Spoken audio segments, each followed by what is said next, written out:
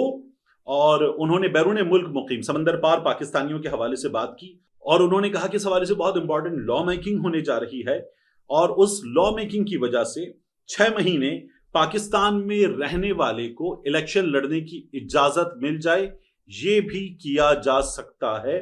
تو یہ اوورسیز پاکستانیوں کے حوالے سے گڈ نیوز کی بات تھی. اور یہ بھی کہ آرمی چیف صاحب جب یہ خطاب کر رہے تھے تو D G I S I اور national security advisor general Asim Malik sahib اور ملٹری آپریشنز کے ڈائریکٹر جنرل اور محسن نقوی صاحب وزیر داخلہ صاحب، یہ بھی اس وقت اس وینیو پر موجود تھے. اور اس وینیو پر آرمی چیف صاحب کے حق میں نعرے لگتے تھے. اور جب یہ نعرے لگے تو عاصم منیر صاحب جو تھے وہ اپنے خطاب کو روک کر ان نعروں پر وہ لوگوں کو ان کا شکریہ بھی انہوں نے ادا کیا. اور آرمی چیف صاحب جو ہیں انہوں نے یہ بھی بتایا کہ وہ جلد اور ممکنہ طور پر اگست میں وہ امریکہ دوبارہ آئیں گے. یہ آرمی چیف صاحب کا خطاب تھا. میں نے کہا کہ اس خطاب پر میرا کوئی تبصرہ نہیں. اب آگے بڑھتے ہیں اور بات کرتے ہیں یہ جو مخصوص نشستوں کا کیس ہے سپریم کورٹ آف پاکستان میں.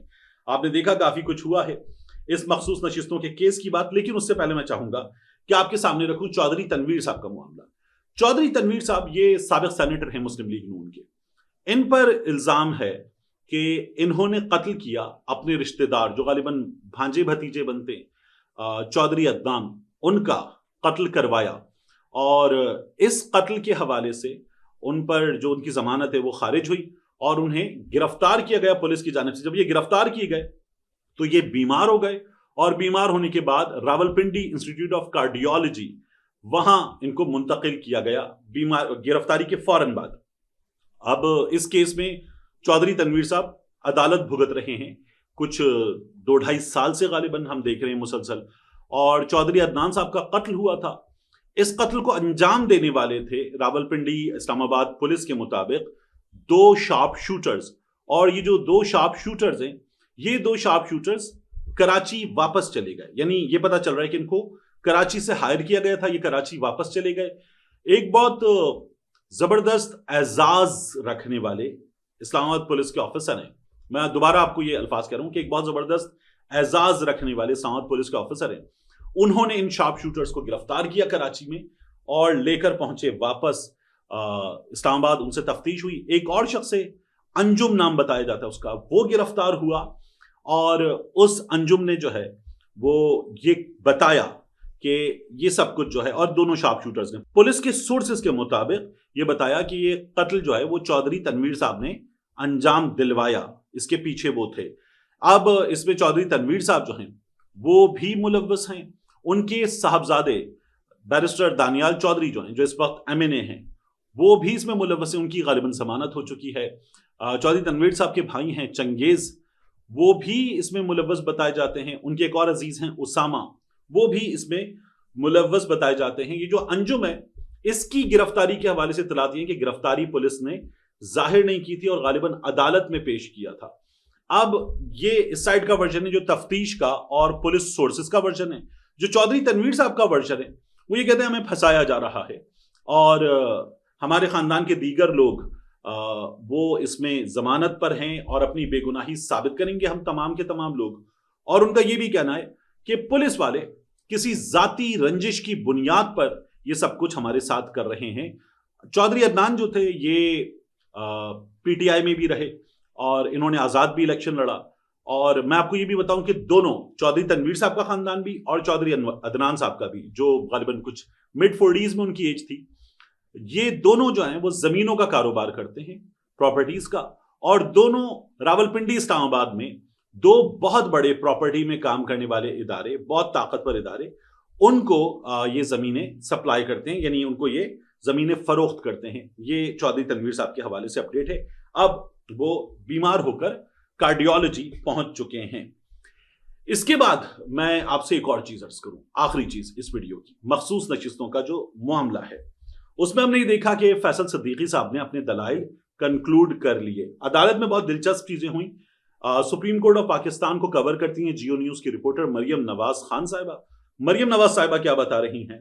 مکالمہ فیصل صدیقی صاحب اور ججز کے درمیان۔ فیصل صدیقی صاحب نے کہا کہ الیکشن کمیشن نے اپنے باپ کے لیے شیڈیول جاری کیا تھا۔ باپ سے مراد، پھر وہ آن اے لائٹر نوٹ ہنستے کہتے تھے باپ سے مراد باپ پارٹی ہے، باپ پارٹی۔ سنی اتحاد کونسل کے وکیل فیصل صدیقی صاحب نے آئینی بینچ کے سامنے دلائل میں کہا کہ الیکشن کمیشن خود بھی شیڈیول جاری کر دے تو وہ ٹھیک ہے، سپریم کورٹ کرے تو وہ غلط ہے۔ 2018 میں الیکشن کمیشن نے باپ پارٹی کے لیے شیڈیول جاری کیا تھا۔ باپ پارٹی نے مخصوص نشستوں کی فہرست جمع نہیں کروائی تھی، تب بھی مخصوص نشستیں دی گئیں۔ جمال مندوخیل صاحب نے کہا کہ باپ تو باپ ہوتا ہے، کچھ دن پہلے فادرز ڈے بھی تھا، یہ وہاں پر مکالمہ ہوا۔ اور جسٹس محمد علی مظہر صاحب، جنہوں نے جو فیصلہ جس پر عمل درآمد نہیں ہوا مخصوص نشستوں کا، وہ بھی انہوں نے دیا تھا۔ تو محمد علی مظہر صاحب لا علم نکلے کہ مقدمہ ہے کیا۔ انہوں نے الیکشن کمیشن حکام کو روسٹرم پر بلا لیا۔ جسٹس حسن اظہر رضوی صاحب نے کہا کہ جو اکثریتی فیصلے میں PTI کو ہدایات کی گئیں وہ پوری ہوئیں۔ فیصل صدیقی صاحب نے کہا کہ تمام ممبران نے اپنے قوائف اور پارٹی وابستگی جمع کرائی تھی۔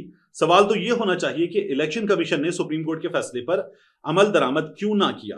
الیکشن کمیشن یہاں آ کر دھڑلے سے کہتا ہے کہ فیصلے پر عمل درآمد بھی نہیں کریں گے اور نظر ثانی بھی کریں گے۔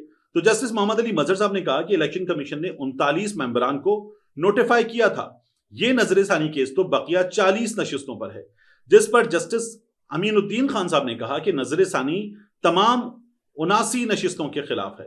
جسٹس محمد علی مظہر صاحب نے کہا میں نے بار بار پوچھا ہے الیکشن کمیشن سے، انہوں نے کہا کہ 40 سیٹس پر نظر ثانی ہے، جس کے بعد جج صاحب نے الیکشن کمیشن حکام کو روسٹرم پر بلا لیا اور پوچھا بتائیں آپ نے PTI کے 39 ممبران کو نوٹیفائی کیا؟ DG الیکشن کمیشن نے کہا جی ہم نے سپریم کورٹ کے فیصلے کے بعد 39 ممبران کو PTI کا نوٹیفائی کر دیا تھا۔ جسٹس محمد علی مظہر نے پوچھا آپ نے 39 ممبران کے تناسب سے مخصوص نشستیں دی ہیں، یعنی اگر آپ نے یہ مان لیا کہ 39 PTI کے ہیں تو کیا اس کے حساب سے مخصوص نشستیں دے دی؟ کیا فیصلے پر عمل درآمد اس حد تک کیا؟ یہ پوچھا گیا۔ تو پھر اس کے بعد DG الیکشن کمیشن بولے کہ 39 کی حد تک تو مخصوص نشستیں نہیں دے سکتے، یہ تو مکمل کے تناسب سے باقاعدہ فارمولا ہوتا ہے۔ اکثریتی فیصلہ دینے والے جسٹس حسن اظہر رضوی نے کہا اگر فارمولا ہوتا ہے تمام کا تو پھر باقی کو بھی آپ تب نشستیں دیتے جب یہ فیصلہ ہو جاتا، یعنی تمام مخصوص نشستوں کی سچویشن کلیئر ہو جاتی تو پھر آپ باقی کو دیتے۔ باقی نے جتنی جیتی یا جتوائی گئیں، فارم 47 کی بات PTI والے کرتے تو آپ نے ان کو اس کے حساب سے مخصوص نشستیں دے دی۔ PTI کے کیس میں آپ نے مخصوص نشستیں باقی کی لیفٹ اوور بانٹ دی۔ یہ کیسے کیا تھا؟ تو یہ آپ نہیں کر سکتے تھے۔ تو اکثریتی فیصلہ دینے والے جسٹس حسن اظہر رضوی صاحب نے جب یہ بات کی تو